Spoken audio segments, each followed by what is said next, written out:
Imani Celeste stepped into the county courthouse on a sweltering summer afternoon, her heart pounding with a mixture of nervous determination and quiet defiance.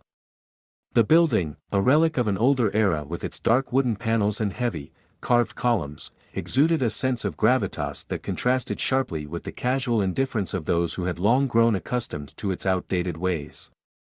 Today, every inch of that space seemed to whisper of battles fought before and injustices that had never been rectified.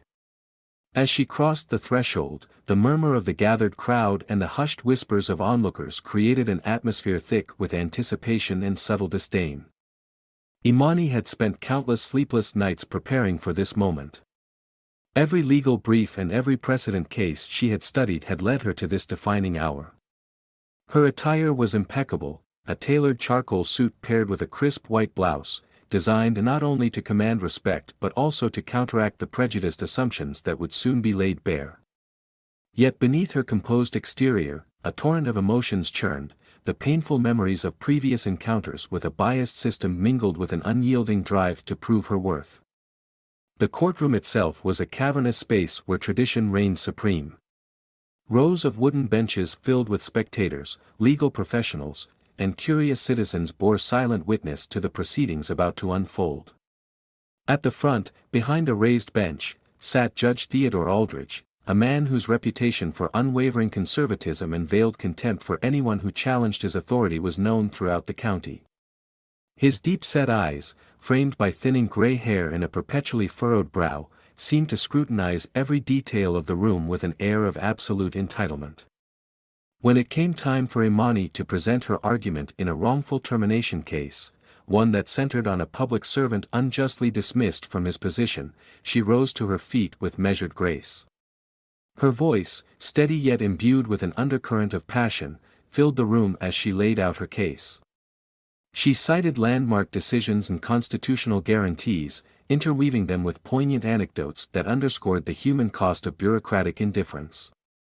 Every word was chosen with the precision of a seasoned litigator, each sentence a carefully constructed piece of a larger mosaic aimed at challenging not only the immediate decision but the entire system that had long silenced voices like hers. However, almost as soon as she began, Judge Aldrich interjected. With a dismissive sneer, he leaned forward, his voice dripping with condescension. "Ms. Celeste," he said, his tone sharp and unyielding, "while your passion is commendable, it is hardly a substitute for solid, unequivocal evidence. You seem to be relying far too much on your personal narrative rather than on the concrete facts of this case." His words, delivered with a calculated pause, were meant to undermine her credibility and assert his authority. The courtroom fell into an uneasy silence as murmurs spread among the onlookers, murmurs that betrayed a long-held skepticism toward a young, ambitious black attorney daring to challenge the established order. For a brief moment, Imani's confident facade wavered. The sting of his scorn, the echo of his derisive tone, reverberated in her ears like a painful reminder of every dismissive glance and every condescending remark she had endured throughout her career. Yet, with a slow, measured breath, she gathered herself and continued. Her eyes, shining with both determination and quiet sorrow, met the judge's with an intensity that belied the calm of her exterior. She explained, in meticulous detail, the legal precedents that supported her client's case, drawing on the wisdom of those who had paved the way before her, lawyers who had fought tirelessly for justice in the face of overwhelming odds. As she spoke, the tension in the room grew palpable. Some members of the audience, initially indifferent, began to lean forward, their expressions softening into looks of cautious admiration.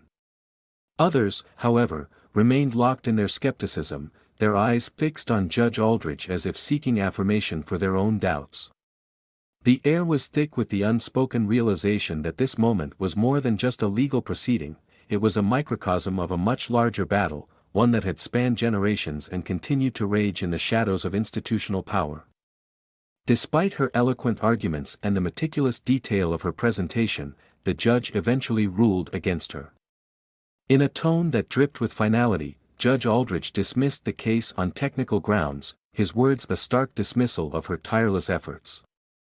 As the gavel came down, echoing like a verdict on not just the case but on her very identity, Imani felt a profound wave of humiliation wash over her. Yet even as tears threatened to well in her eyes, she remained composed, her inner resolve hardening like tempered steel. The injustice of that moment, the blatant disregard for the truth, ignited within her a fierce determination. It was a bitter pill to swallow, but one that would fuel her journey forward, a journey that would transform personal pain into a catalyst for systemic change. Walking out of the courtroom, Imani's steps were heavy yet resolute.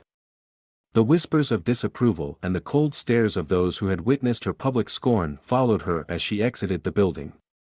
In the glare of the afternoon sun, amid the muted clamor of a disillusioned public, she vowed silently that this setback would not be the end of her story. Rather, it was merely the opening chapter of a much larger narrative, a narrative that would see her rise to heights unimaginable to those who had doubted her. With every step she took down the weathered stone steps of the courthouse, Imani Celeste carried with her not just the weight of her own aspirations but the hopes of an entire community yearning for justice. Stepping out into the sweltering afternoon light, Imani Celeste felt the full weight of the day's humiliation settle over her like a shroud. The courthouse doors, heavy and imposing, closed behind her with a resounding thud that echoed down the cracked sidewalks of the small Virginia town. Each step away from that oppressive building felt both liberating and burdensome, as if she were carrying not only her own shattered pride but the cumulative weight of generations of dismissed voices. Imani's eyes, dark and steady, scanned the bustling scene outside. Groups of onlookers had gathered on the steps, murmuring amongst themselves in hushed tones. Some faces displayed pity, while others betrayed thinly veiled satisfaction at the spectacle that had unfolded within those hallowed walls. The lingering scent of old wood and stale air from the courtroom mixed with the outdoor aroma of asphalt warmed by the relentless sun. Yet, amid the discontent and whispers, a small group of supporters emerged, friends, colleagues, and a few community activists whose eyes sparkled with a shared determination to see justice prevail. With deliberate calm, Imani made her way toward a quiet bench tucked away under a large, gnarled oak tree in the courthouse plaza. The bench, its paint chipped and weathered by countless seasons, provided her a brief sanctuary. There, she sank onto the worn wooden seat, her mind racing through the events that had transpired only moments earlier. The bitter sting of Judge Aldridge's condescending remarks still echoed in her ears, and the memory of the judge's dismissive tone cut her deeply. Yet, in that moment of solitude, Imani began to reflect on the long, arduous journey that had brought her to this point. In the muted light of the late afternoon, she recalled her childhood, days spent defying expectations in a small, tight-knit community that had never believed a young black girl could rise above the confines of predetermined roles. Late nights in the local library, poring over heavy law books, had been her sanctuary. Every page turned was a promise, a silent vow that someday, the scales of justice would tip in her favor. Now, as the memory of her struggles and small triumphs swirled together, Imani realized that this painful setback was merely another step on a much longer path toward reform. Her phone buzzed softly in her pocket, pulling her from the depths of her reverie. It was a message from Thaddeus Calloway, her esteemed mentor, whose words had always carried the wisdom of experience. The text read, "Remember, every great setback is a setup for an even greater comeback. Stay strong." A small smile touched her lips as the message reaffirmed her resolve. In that moment, Imani understood that the injustice she had just experienced was not a reflection of her worth but a symptom of a broken system, a system that had, for too long, silenced voices like hers. Rising from the bench, Imani began a slow walk through the courthouse plaza. The crowd's murmurs and the gentle rustling of the oak's leaves formed a quiet symphony around her. She passed by a small flower stand where a local vendor, recognizing her from previous community events, offered a single, vibrant rose. The simple gesture, a symbol of solidarity in a sea of indifference, moved her deeply. Clutching the rose, she pressed onward, her every step filled with renewed determination. At a nearby cafe, its windows fogged by the heat of the day, Imani found a quiet corner. Over a cup of bitter coffee, she reviewed the legal notes and case files on her tablet, organizing her thoughts for the next phase of her battle. The cafe, filled with the low hum of conversation and the clatter of cups and saucers, provided a temporary escape from the storm of emotions. Yet, even here, every glance around reminded her of the unyielding eyes of the public and the weight of the judgment that had been passed upon her that day. As the afternoon faded into early evening, Imani's mind churned with plans for the future. She composed a series of thoughtful messages, outlining her next steps, not just for appealing the current ruling, but for challenging the pervasive prejudice that had stained the local judicial system for far too long. Her notes were meticulous, filled with references to legal precedents, new strategies to gather further evidence, and ideas for rallying community support. The pain of today would fuel her efforts tomorrow. She resolved that no voice, including her own, would be silenced again. Walking back along the quiet streets, the setting sun bathed the town in a warm, amber glow that contrasted sharply with the cold indifference of the courtroom earlier. Imani paused at the steps of a small community center where a group of local activists was setting up an information booth for an upcoming forum on legal reform. She exchanged nods and warm greetings with those gathered there, each person a living testament to the idea that change was possible when people came together. In that moment, amidst the subdued energy of a community poised on the brink of transformation, Imani Celeste felt a profound sense of purpose rekindling in her heart. The hurt inflicted upon her that day had sparked a fire, one that would not be quenched by mere scorn. Instead, it would light the way forward, guiding her to become not only an advocate for her client's cause but a relentless champion for systemic change. As darkness settled softly over the town and the first stars began to twinkle in the twilight, Imani returned to her modest apartment. There, in the quiet solitude of her own space, she carefully placed the single rose in a small vase by her desk, a constant reminder of the support and hope that had been offered in her time of need. With a deep, steadying breath, she opened her notebook and began to write, her pen dancing across the paper as she chronicled the day's painful lessons and her resolute plans for the future. Every word she wrote was a promise to herself and to those who had long suffered in silence, that the fight for justice would continue, and that her voice, unbowed and determined, would lead the charge toward a more equitable tomorrow. Later that same evening, after the quiet moments of reflection in the park, Imani Celeste made her way to a small, dimly lit coffee shop on the outskirts of town, a modest haven where many local intellectuals and activists gathered away from the prying eyes of traditional power. The worn wooden door creaked as she pushed it open, and the rich aroma of freshly brewed coffee mingled with the soft strains of an acoustic guitar in the background. She chose a secluded table in the back, where the flickering light of a single lamp created an intimate atmosphere. As she settled into her chair, Imani opened her leather-bound notebook and began jotting down ideas sparked by the day's painful events. But tonight, her solitude was soon interrupted by the arrival of several familiar faces. One by one, her trusted allies emerged from the shadows: Jasper Ingram, an investigative reporter with a relentless passion for uncovering injustice; Marcellus Reed, a young attorney whose fiery dedication to the law matched her own; and a few community organizers known for their grassroots work in rallying the people of Eastbridge. Their expressions, a mixture of determination and quiet solidarity, told Imani that they, too, had been deeply moved by the injustice she had suffered in the courtroom. The conversation began softly, over clinks of coffee cups and murmured greetings, but soon grew into a passionate exchange of ideas and plans. Imani recounted every detail of the courtroom debacle: the snide remarks of Judge Aldrich, the dismissive tone that had cut her down in front of a skeptical crowd, and the palpable injustice of the ruling. Her voice, though tinged with residual hurt, was resolute and filled with an unyielding conviction. She explained how that day had not been an isolated attack on her, but rather a symptom of a system that had long silenced voices like hers. Jasper, his eyes alight with a mix of anger and purpose, shared stories he had heard from other citizens who had faced similar biases in court decisions. "There's a pattern here," he said in a hushed yet urgent tone, "cases where evidence was ignored and truth was buried under layers of prejudice. The public deserves to know that this isn't just about one woman, it's about an entire system built on discrimination." Marcellus nodded, his youthful face serious as he spoke about the legal loopholes and archaic statutes that perpetuated such injustices.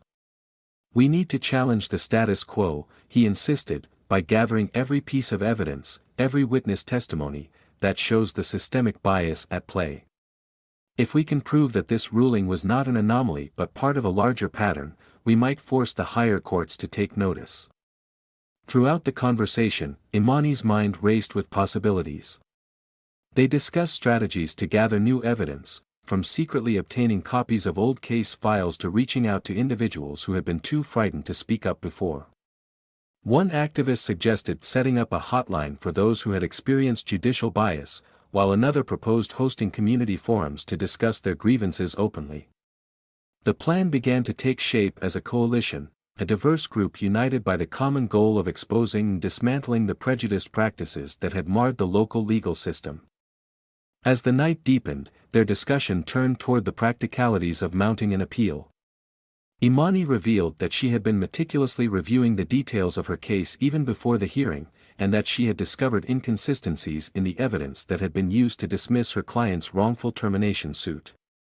Every document she mentioned, every anomaly in the records, underscored the notion that the ruling had been influenced more by bias than by a fair assessment of the facts. The group agreed that their next step would be to compile a comprehensive dossier, one that not only recounted Imani's own experience but also documented similar instances of injustice throughout Eastbridge. They would reach out to local activists, sympathetic legal professionals, and even former clerks who might have witnessed the opaque workings of the county's judiciary. Jasper promised to dedicate his investigative skills to uncover hidden records and government memos, while Marcellus volunteered to start drafting legal appeals and petitions. Imani, with the gravitas of her experience and the quiet authority that had carried her through the worst of the day, took on the responsibility of coordinating their efforts. She stressed that this coalition was not just a reaction to her personal humiliation, it was a necessary, collective uprising against a system that had too long thrived on suppressing dissent. Before they parted ways that night, Imani stood up and looked each of her new allies in the eyes. "Tonight," she said firmly, "we begin a fight that goes beyond any one court ruling. We are not just fighting for me, or even for a single case, we're fighting for every person who has ever been dismissed, marginalized, or silenced by this outdated system.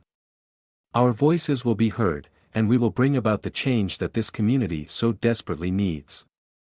Her words hung in the air as they all nodded in solemn agreement. The meeting ended with heartfelt handshakes and promises to reconvene soon, energized by the strength of their shared purpose. As Imani walked out of the coffee shop into the cool night air, her mind buzzed with the weight of the task ahead. The darkness of the night contrasted with the flicker of hope that now burned in her heart, a hope that, with unity and determination, they could reshape the future of justice in Eastbridge. Every step she took that night was measured and resolute, a quiet defiance against the forces that had tried to silence her. The seeds of change had been planted, and Imani Celeste knew that together, they would nurture these seeds into a towering beacon of truth and equality that could not be ignored. In the days that followed the fateful meeting at the coffee shop, Imani plunged into a rigorous investigation determined to unearth the full extent of the systemic injustice that had permeated Eastbridge's legal system. Every morning, she would rise before dawn, the cool pre-dawn air filled with the quiet promise of a new beginning, and make her way to the county archives, a neglected, labyrinthine building tucked away behind a row of outdated government offices. The structure, with its creaking wooden doors and flickering fluorescent lights, was a repository of dusty files, yellowed records, and long-forgotten case notes that had never been scrutinized in decades. Inside the archives, the atmosphere was hushed and oppressive, as if the building itself guarded secrets that were never meant to be uncovered. Imani moved methodically between rows of filing cabinets and stacks of brittle papers. In a narrow aisle lined with ancient ledgers and court transcripts, she began to notice a pattern emerging. One file after another revealed cases where crucial evidence had been inexplicably dismissed, witness testimonies brushed aside with little or no explanation. Many of these cases involved marginalized citizens, people whose voices had been ignored, whose fates had been sealed by a callous disregard for fairness. As she sifted through a particularly large box of case files dating back several decades, Imani discovered a dossier that made her heart pound with both anger and determination. The documents detailed a series of rulings where Judge Aldrich, along with several other local officials, had repeatedly overruled key pieces of evidence in cases involving wrongful terminations, police misconduct, and unjust incarcerations. There were handwritten annotations in the margins, notes that hinted at personal biases and a dismissive attitude toward those who did not fit a certain mold. The more she read, the more it became clear that the decision she had witnessed in her own case was not an isolated incident, but part of a deeply entrenched pattern of systemic discrimination. In a moment of quiet triumph amidst the musty stacks of files, Imani carefully copied the most damning documents and took detailed notes, ensuring that every anomaly and irregularity was recorded. She used a small digital camera to capture images of particularly shocking evidence, pages where vital witness testimonies had been crossed out or where dates and figures didn't add up. Every scrap of evidence reinforced the narrative of injustice that she had long suspected. The files were heavy not only with paper but with the weight of lives affected by the arbitrary decisions of a biased system. During one long, rain-soaked afternoon, as the sound of raindrops drummed incessantly against the high windows of the archive room, Imani was joined by Jasper Ingram, the investigative reporter who had pledged his support to her cause. Jasper's presence brought a sense of camaraderie and urgency to the oppressive quiet of the archives. Together, they meticulously cross-referenced the information in the old records with digital databases and newspaper clippings. Jasper would occasionally murmur in a low, intense voice, "Look at this, this same judge dismissed a case with almost identical evidence 2 years ago," while Imani nodded, her eyes scanning over a page littered with annotations that confirmed her growing suspicions. Their work extended late into the evening. Under the dim glow of a single desk lamp, they pored over case files and reread statements from witnesses who had, at the time, been too frightened to speak out. Imani's voice, steady and resolute, broke the silence as she recounted the details of a case that mirrored her own experience, a young woman, much like herself, who had been ridiculed and dismissed in a lower court, only for the truth to eventually come to light. "Every page of this file is a testament to the injustices that have been allowed to fester here," she whispered, her tone a blend of sorrow and steely determination. Jasper's eyes gleamed with a mixture of excitement and anger. "This is it, Imani. If we can compile this evidence, if we can show that these rulings are not mere accidents but deliberate acts of prejudice, we can force an overhaul of the system." His words were a rallying cry that further solidified their resolve. In the weeks that followed, Imani began to compile all the information into a comprehensive dossier, a veritable arsenal of evidence against the systemic bias that had long been concealed behind the facade of legal neutrality. She sent copies to trusted legal experts, community activists, and even a few sympathetic members of the press. Every new piece of evidence added weight to the argument that the current judicial process was fundamentally flawed. Even as she worked, the threat of retribution loomed over her, and Imani knew that her meticulous documentation was not only a step toward justice but also a safeguard against those who wished to silence her.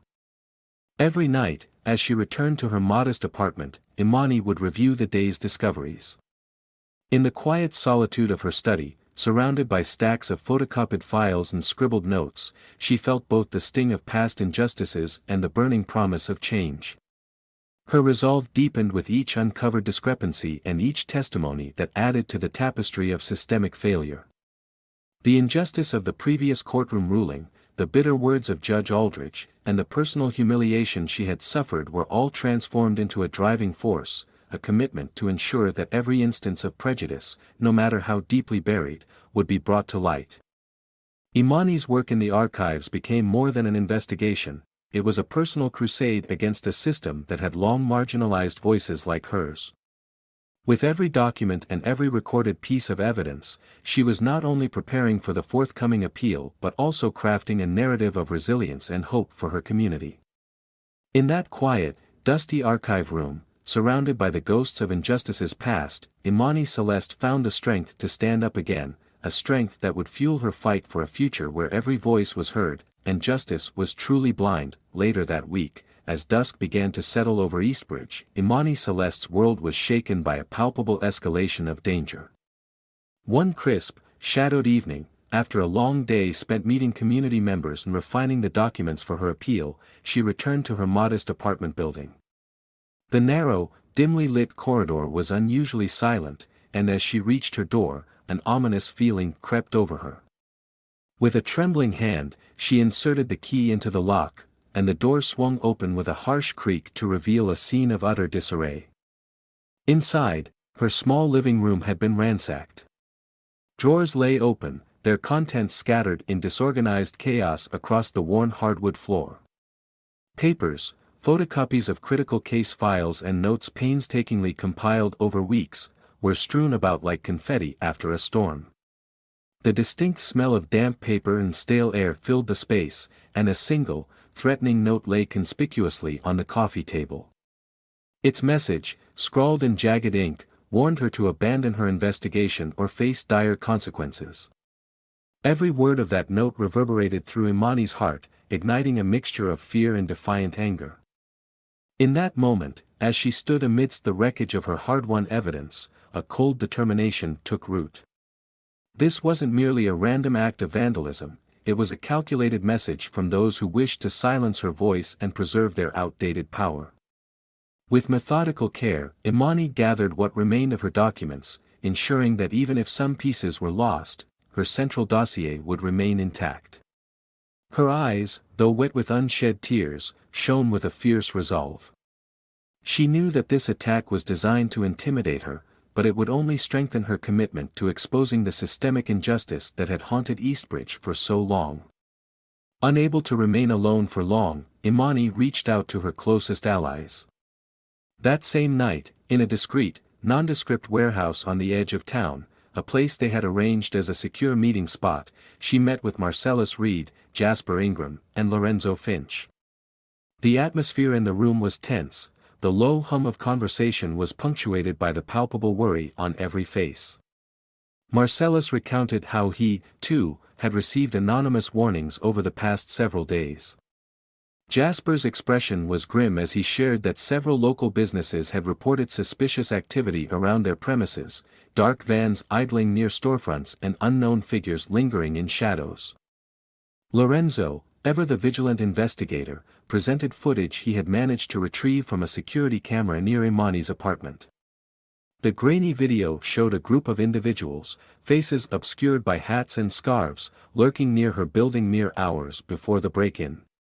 This, he said in a measured tone, is not a coincidence. It's orchestrated harassment aimed directly at you. The group fell silent as the gravity of his words settled in. Determined not to be cowed, Imani addressed the assembly with a steady voice that belied her inner turmoil. Every threat, every act of intimidation, confirms what we've suspected all along: there is a network of individuals willing to do anything to keep this system unchanged. They fear what the truth might do. But we will not be silenced. Her words, heavy with personal pain and burning with resolve, stirred a quiet but unanimous affirmation among her allies. They vowed to protect her and to continue their work, gathering evidence, reaching out to more witnesses, and preparing for the forthcoming appeal with even greater urgency. Over the next several days, Imani coordinated a flurry of clandestine operations. With Lorenzo's help, she set up additional covert surveillance around her apartment building and other key locations. Marcellus took the lead in drafting formal complaints to state oversight committees, while Jasper worked tirelessly to connect with other investigative journalists who had long suspected that Eastbridge's judicial system was plagued by bias. Every meeting, every late-night conversation, became a small victory against a system that had tried to bury the truth. Amid these efforts, Imani began receiving support from unexpected quarters. Anonymous emails filled with words of encouragement arrived on her computer, and a handful of local citizens, emboldened by her determination, began sharing their own stories of mistreatment at the hands of the judicial system. One evening, while reviewing these messages in the soft glow of her study lamp, Imani allowed herself a moment of reflection. The voices of those who had suffered in silence resonated in her ears, transforming her personal struggle into a communal crusade. Each story, each message of solidarity, bolstered her resolve to fight back, not only for herself but for every person who had ever been marginalized by the system. Despite the ever-present threat of further attacks, Imani pressed on. The vandalism of her apartment had become a catalyst, a dark, painful reminder that the forces she opposed were willing to use violence to protect their interests. Yet, rather than retreating into fear, she channeled that energy into her investigation. Every missing document, every smudged page, became a spur to work even harder. Late into the night, in the quiet of her modest apartment, she meticulously reassembled her dossier, redictating lost notes and cross-checking every detail with the records she had managed to secure from the archives. As the days turned into a relentless cycle of clandestine meetings and secret surveillance, the threat of intimidation was met with an unyielding wave of resistance. Imani's coalition, now more unified than ever, prepared to present their newly fortified evidence at the upcoming appeal hearing. Their plan was not only to challenge the biased ruling that had humiliated her in court but also to expose the broader network of corruption and discrimination that had plagued Eastbridge's legal system for decades. Standing at the precipice of this next critical battle, Imani Celeste felt the sting of every threat as a reminder of the high stakes involved. The pain and fear that had accompanied the break-in were not signs of defeat, they were the forging flames of a movement that would ultimately reshape the future of justice in her community. With a quiet vow and the support of her dedicated allies echoing in her heart, she resolved that no act of intimidation would deter her from her mission. The fight for truth, equality, and reform was now more than just a personal journey, it was a call to arms for an entire community determined to reclaim its dignity and demand justice for all. The day of the appeal hearing dawned with a charged atmosphere that seemed to electrify every corner of Eastbridge. As Imani Celeste approached the imposing courthouse, the early light cast long shadows across the polished stone steps, lending the building an almost hallowed quality. The air was cool and brisk, carrying with it a palpable mix of anticipation and resolve. Every step she took felt weighted with the culmination of weeks of painstaking research, covert meetings, and late-night sessions spent poring over old case files. Today was not simply another legal proceeding, it was the moment when all her efforts would be laid bare for the world to see. Inside the courtroom, the atmosphere was thick with expectation. Rows of seats were filled with a diverse audience, local citizens, media representatives, activists, and even skeptical members of the legal establishment who had come to witness the challenge to the long-entrenched system of prejudice. The polished oak panels and high ceilings of the courtroom echoed with murmurs of anticipation, and the scent of old wood and fresh paper mingled in the air. Imani, dressed in a sharply tailored suit that spoke of both professionalism and quiet defiance, took her seat at the defense table alongside her closest allies, Jasper Ingram, Marcellus Reed, and several other trusted members of her coalition. As the appellate judge called the hearing to order, the room fell into a tense silence. Imani's heart pounded in her chest as she prepared to present the fruits of her labor, a dossier that contained months of meticulously gathered evidence, including reams of documents, scanned records, and corroborative witness statements that exposed a long history of biased judicial decisions in Eastbridge. With every eye in the courtroom fixed on her, Imani rose to speak. Her voice, though measured and calm, carried an undeniable force that immediately commanded attention. She began by recounting the story of her own case, the wrongful termination suit that had not only been dismissed in a demeaning fashion but had served as the spark for her investigation into systemic injustice. Imani laid out the evidence she had collected, explaining how crucial testimonies had been suppressed and how key pieces of evidence had been manipulated to serve the interests of those in power. Her presentation was both precise and impassioned, blending legal acumen with the raw emotional truth of her personal experience. As she spoke, the courtroom seemed to lean in, each word building a narrative that was impossible to ignore. Then, in a moment that transformed the very tenor of the proceedings, Imani paused. The room held its collective breath as she reached into her briefcase and pulled out a set of official documents bearing the seal of the federal government.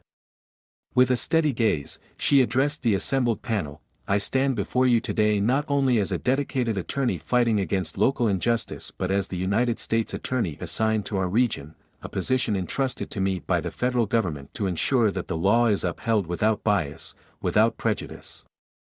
The revelation sent shockwaves through the courtroom. Gasps rippled through the audience, even some of the most skeptical faces were transformed by a look of astonishment. Here was the woman they had once seen as merely an ambitious local attorney, now revealed to wield the full authority of the federal government in her quest for justice. Her words resonated with a profound clarity as she continued, "This case, and the evidence I present, is not simply about rectifying a single wrongful ruling. It is about exposing a pattern of discrimination and corruption that has persisted in our judicial system for far too long. I have worked tirelessly to document every instance of bias and every act of injustice, and today, I am compelled to ensure that those responsible are held accountable." Her voice, imbued with both authority and deep personal conviction, cut through the silence of the courtroom like a clarion call.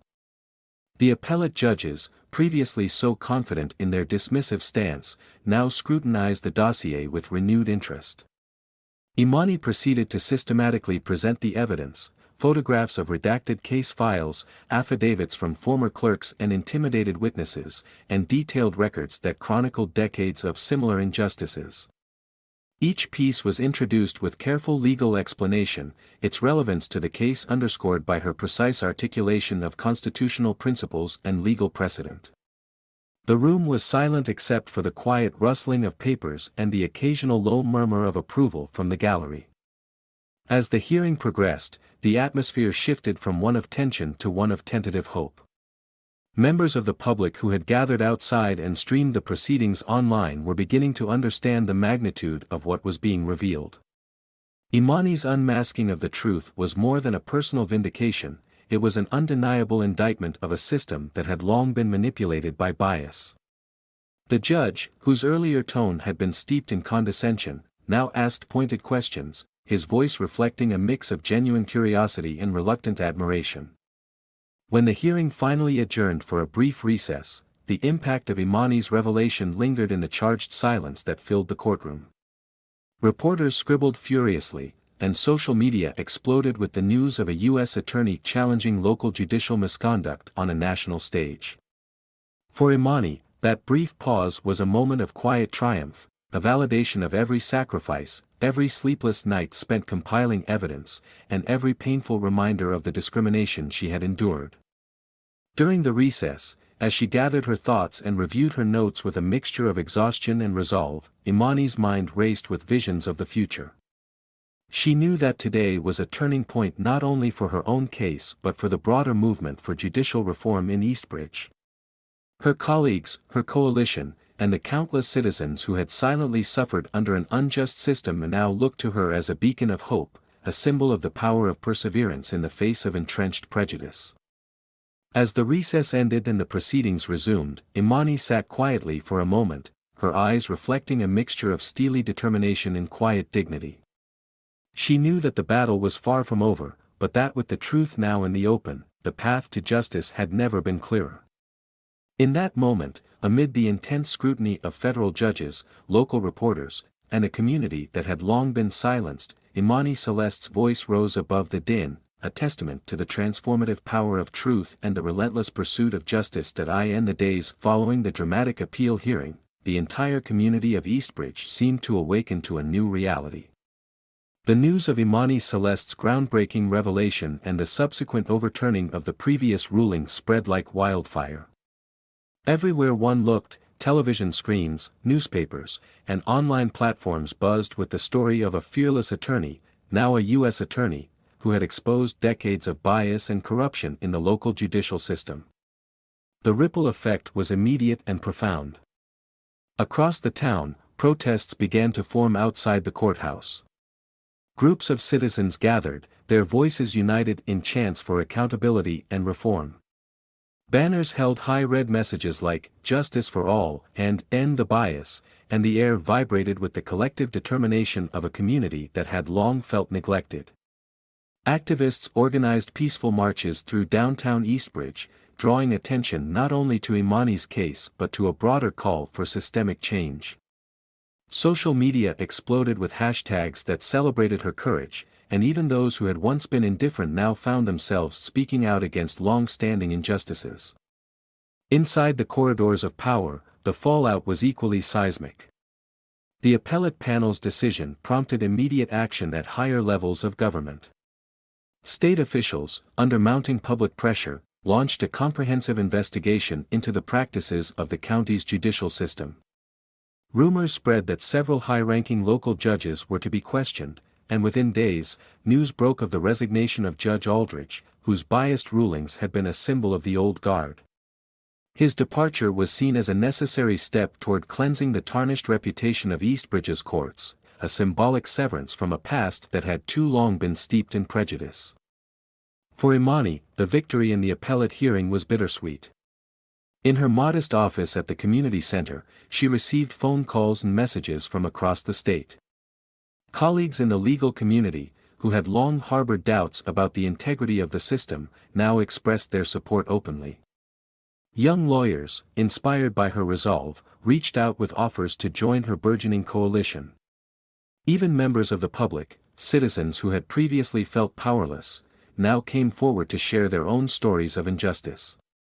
Each testimony was a small piece of a larger mosaic that illustrated the urgent need for reform. Imani worked tirelessly with her coalition to compile additional evidence and to draft proposals for sweeping judicial reforms. She met with state legislators and civic leaders, presenting her findings and urging them to enact policies that would ensure transparency, accountability, and fairness in all judicial proceedings. At one particularly charged meeting in the state capitol, she stood before a panel of lawmakers. Her voice, steady and passionate, recounted the history of discriminatory rulings and the personal toll it had taken on countless lives. Her testimony, backed by meticulously gathered documents and affidavits, was a rallying cry for change. Lawmakers, many of whom had been skeptical just weeks before, began to pledge their support for a comprehensive overhaul of the county's judicial practices. As the investigation unfolded, the media continued to follow every development. Jasper Ingram's exposé, which had initially focused on Imani's courtroom ordeal, expanded into a full-scale investigation of judicial corruption in Eastbridge. His articles, filled with scathing critiques and in-depth analyses, became a reference point for citizens demanding accountability.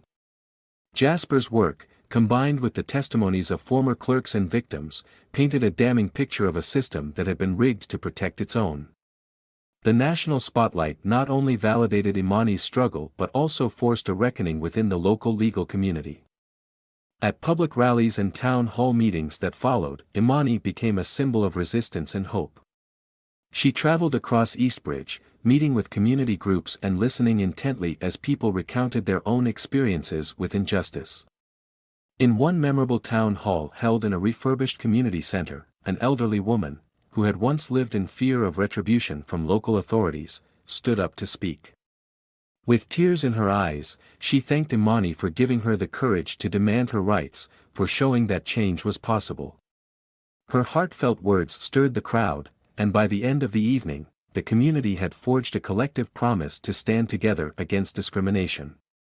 Yet, amid all the public accolades and progressive reforms, Imani remained acutely aware of the personal sacrifices she had made. Late at night, in the quiet solitude of her apartment, she often reviewed the day's events and the overwhelming responses that both uplifted and burdened her. In those reflective moments, the flickering light of her desk lamp illuminated not just the papers spread out before her but also the scars of her own journey, a journey marked by countless rejections, threats, and moments of profound isolation. But it was also a journey of relentless perseverance, a testament to the transformative power of one voice rising against a tide of indifference. As weeks turned into months, the initial shock of the appellate victory began to translate into tangible, systemic change. New judicial training programs were introduced, emphasizing anti-bias education and the importance of ethical conduct. A permanent oversight board was established to monitor judicial behavior, ensuring that no single individual could once again wield unchecked power. The reforms not only restored public confidence in the legal system but also set a precedent that resonated beyond Eastbridge, inspiring similar movements in other communities grappling with injustice. In one defining moment, during a press conference held in the courtyard of the newly reformed courthouse, Imani addressed a sea of reporters, community members, and legal professionals. Her words, imbued with both humility and determination, spoke of a future where justice was not a privilege of the few but a right for all. Today, she declared, we stand at the threshold of a new era. An era where every voice matters, where every individual is treated with the dignity they deserve. Our work is far from over, but let this moment be a promise that together, we will forge a future free from the chains of bias and fear. The applause that followed was thunderous, a resounding affirmation of the community's trust in her vision and leadership. In that moment, Imani Celeste realized that her fight had ignited a powerful movement, a movement that not only challenged the corrupt foundations of an unjust system but also united a community in the pursuit of truth and equality. Though the journey had been long and filled with hardship, the collective triumph of Eastbridge marked the beginning of lasting change. And as the sun set on that historic day, casting a warm glow over a city in transformation, Imani knew that every sacrifice, every threat, and every painful setback had been a necessary step on the path to justice, a path that now shone brightly with the promise of a fairer tomorrow. On a cool, radiant morning several months after the appellate victory, Eastbridge had transformed into a symbol of renewal and hope. The old courthouse, once shrouded in the weight of injustice and prejudice, now stood freshly painted and adorned with new banners proclaiming justice for all and equality now. In a grand ceremony held on the steps of the courthouse, Imani Celeste, once scorned and dismissed, now presided as the newly appointed U.S. Attorney for the region, a role that symbolized the triumph of perseverance and the promise of systemic reform. The atmosphere was festive yet solemn as community members, legal professionals, and local leaders gathered. The air vibrated with the sound of heartfelt speeches and the soft murmur of applause. As Imani ascended the steps to address the assembled crowd, the sky above was a perfect canvas of soft blues and gentle whites, as if nature itself celebrated the dawn of a new era. Standing before the sea of faces, some familiar from the days of protest, others newly emboldened by her journey, Imani's eyes shone with both gratitude and a fierce determination. Her speech unfolded like a tapestry of personal struggle and communal triumph. She recounted the painful memories of that fateful day in the courtroom when Judge Aldrich had scorned her for daring to challenge a biased system. With each word, she recounted not just her own humiliation but the broader legacy of injustice that had silenced so many voices in Eastbridge.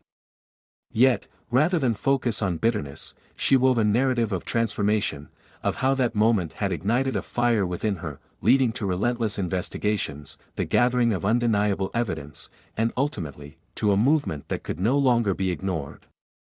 Imani spoke passionately about the coalition that had formed in the wake of her struggle, a band of determined activists, journalists, and young lawyers who had risked everything to uncover hidden truths. Their tireless efforts had not only overturned the biased ruling but had forced an independent inquiry into the practices of the local judicial system. She detailed how hundreds of citizens had come forward with their own stories of mistreatment, testimonies that had fueled legislative hearings and sparked reforms. Her voice, steady and resolute, emphasized that the victory was not solely hers, it belonged to every person who had ever been marginalized, every community that had suffered in silence.